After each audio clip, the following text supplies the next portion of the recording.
Welcome to వని వంటిల్లు. ఈరోజు మనం కోడిగుడ్డు వెల్లుల్లి కారం ఎలా తయారు చేసుకోవాలో చూద్దాం. ఇది అన్నంలో తినొచ్చు, చపాతీలో కూడా తినొచ్చు. అసలు తినడానికి చాలా బాగుంటుంది, ఈజీగా తక్కువ టైంలో అయిపోతుంది. కోడిగుడ్డు వెల్లుల్లి కారం తయారు చేయడానికి కావాల్సిన పదార్థాలు చూద్దాం. ఇట్లా నేను 6 కోడిగుడ్లు తీసుకున్నాను.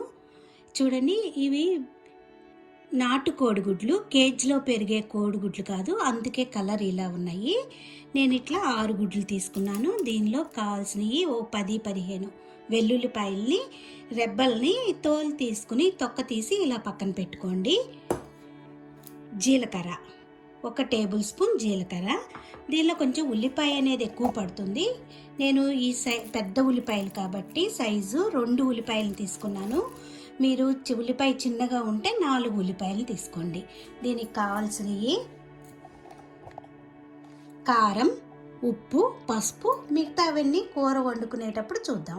ఇప్పుడు తయారీ విధానం చూద్దాం. మీరు కోడిగుడ్లని స్టవ్ మీద గిన్నెలో వేసి ఉడికించుకోవచ్చు, లేదంటే ఇట్ట ఎలక్ట్రిక్ ఎగ్ బాయిల్ ఉంటే దానిలో కూడా మనం ఉడికించుకోవచ్చు. దీనిలో ఉడికించుకుంటే మనకి త్వరగా ఉడికిపోతాయి, గ్యాస్ కూడా సేవ్ అవుతుంది. దీనిలో ఇప్పుడు మనకి దీనిలో వాటర్ పోసుకోవడానికి ఇలా చిన్నది కొలతకు పోసుకోవడానికి గ్లాస్ లాంటిది ఇస్తారు. నేను 6 గుడ్లకు సరిపడా వాటర్ తీసుకున్నాను. దీనిలో ఇలా వాటర్ వేసి గుడ్లు పెట్టుకోవాలి.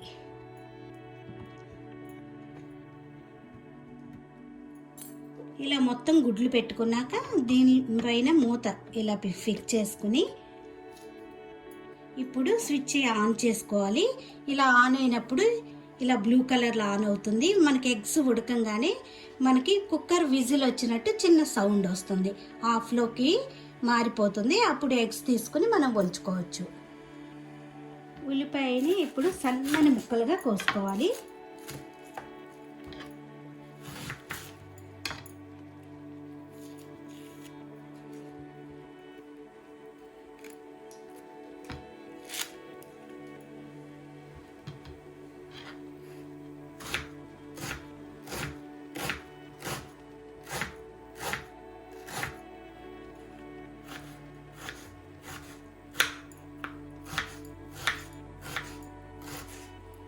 చూసారా, ఇలా సన్నగా ఇలా మొత్తం ఉల్లిపాయ కూడా సన్నగా ముక్కలు కోసి పక్కన పెట్టుకుందాం.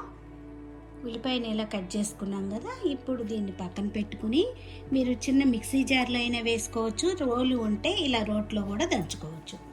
ఇప్పుడు ఈ రోట్లో ఒక 10 వెల్లుల్లి రెబ్బలు వేసుకుని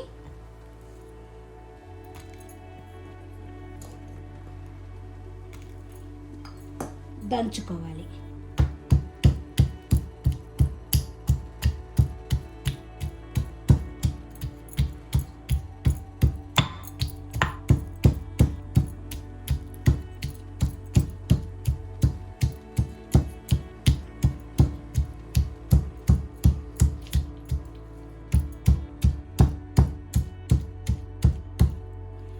ఇలా మెత్తగా దంచుకున్నాక దీనిలో జీలకర్ర 1 టేబుల్ స్పూన్ జీలకర్ర వేసుకోవాలి.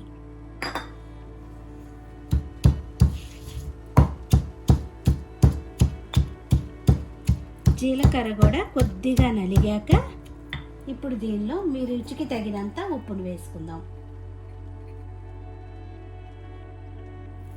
కొంతమంది ఉప్పు కొంచెం తక్కువ తినొచ్చు, కొంత ఎక్కువ తినొచ్చు కదా. మీకు మీ టేస్ట్కి తగినంత ఉప్పును వేసుకోండి. దీనిలోనే ఇప్పుడు కారం కూడా వేసుకుందాం. నేనైతే 1 టేబుల్ స్పూన్ కారం వేస్తున్నాను. మీకు ఇంకొంచెం కారం కావాలనుకుంటే కొంచెం కూడా వేసుకోవచ్చు. దీనిలో 1/4 టీ స్పూన్ పసుపు వేసుకుందాం.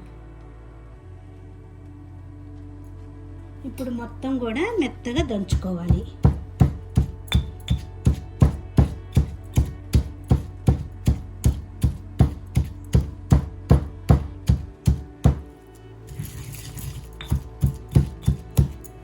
ఇలా దంచుకున్నాక చూడండి, మనకి ఇప్పుడు మసాలా కారం రెడీ అయ్యింది.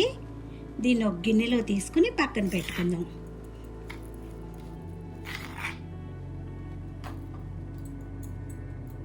చూడండి, ఎగ్స్ ఉడికిపోయినాయి. మీకు చిన్న సౌండ్ వస్తుంది, విజిల్ లాగా.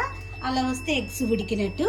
ఇప్పుడు మనం పవర్ ప్లగ్ తీసేసి వీటిని నీళ్ళలో వేసి ఒలుచుకుందాం.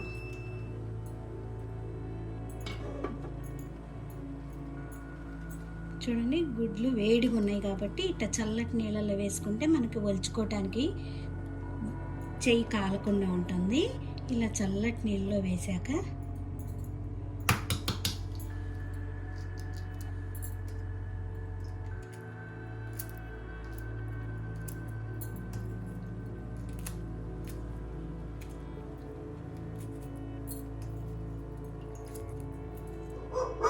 ఇలా అన్ని గుడ్లు కూడా ఒలుచుకుని పక్కన పెట్టుకోండి.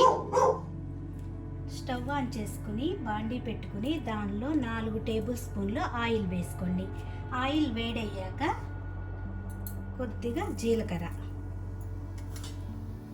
కొంచెం ఆవాలు, 1/4 టీ స్పూన్ కడిగేసుకోండి సరిపోతుంది. ఆవాలు జీలకర్ర చిట్టపట్టమని వేగాక దీనిలో ఇప్పుడు కరివేపాకు వేసుకుందాం.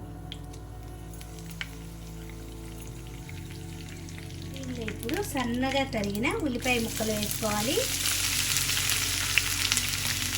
ఈ ఉల్లిపాయ ముక్కలు గోల్డెన్ బ్రౌన్ కలర్ వచ్చే వరకు కూడా వేయించుకోవాలి. ఉల్లిపాయ ఎంత బాగా వేగితే ఈ కూర అంత రుచిగా అనిపిస్తుంది.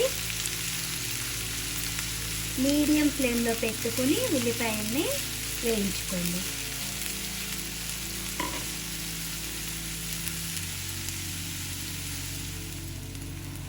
ఇలా తిప్పుకుంటూ వేయించుకోవాలి. కొంచెం ఉల్లిపాయ వేగటమే మనకు కొంచెం టైం పడుతుంది.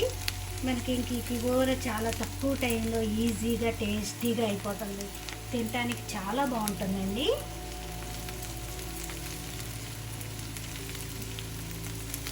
ఇందాక కోడిగుడ్డు వలిచేటప్పుడు అరిచింది మా డాగ్ ఆర్చి. వాడికి కోడిగుడ్లు అంటే చాలా ఇష్టం. అది పెట్టమని అరుస్తున్నాడు. ఈసారి ఒకసారి నెక్స్ట్ వీడియోలో మా డాగ్ని కూడా మీకు ఒకసారి చూపిస్తాను.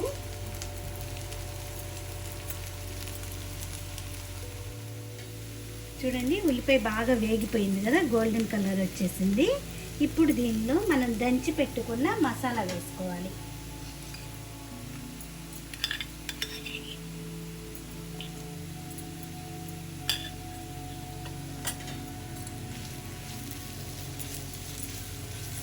మసాలా అంతా కూడా ఈ ఉల్లిపాయ పట్టేలా కలుపుకొని 1 నిమిషం వేగనివ్వాలి.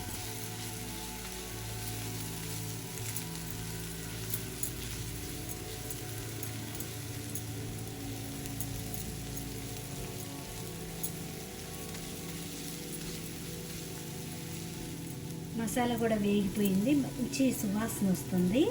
ఇప్పుడు దీనిలో ఉడికించుకున్న కోడిగుడ్లు వేసుకుందాం.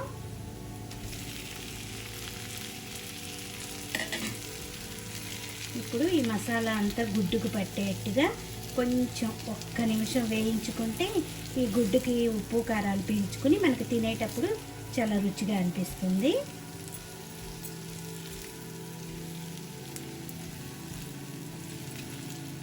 వేగిపోయినాయి. ఇప్పుడు స్టవ్ ఆఫ్ చేసుకుని మనం సర్వింగ్ బౌల్లోకి తీసుకుందాం.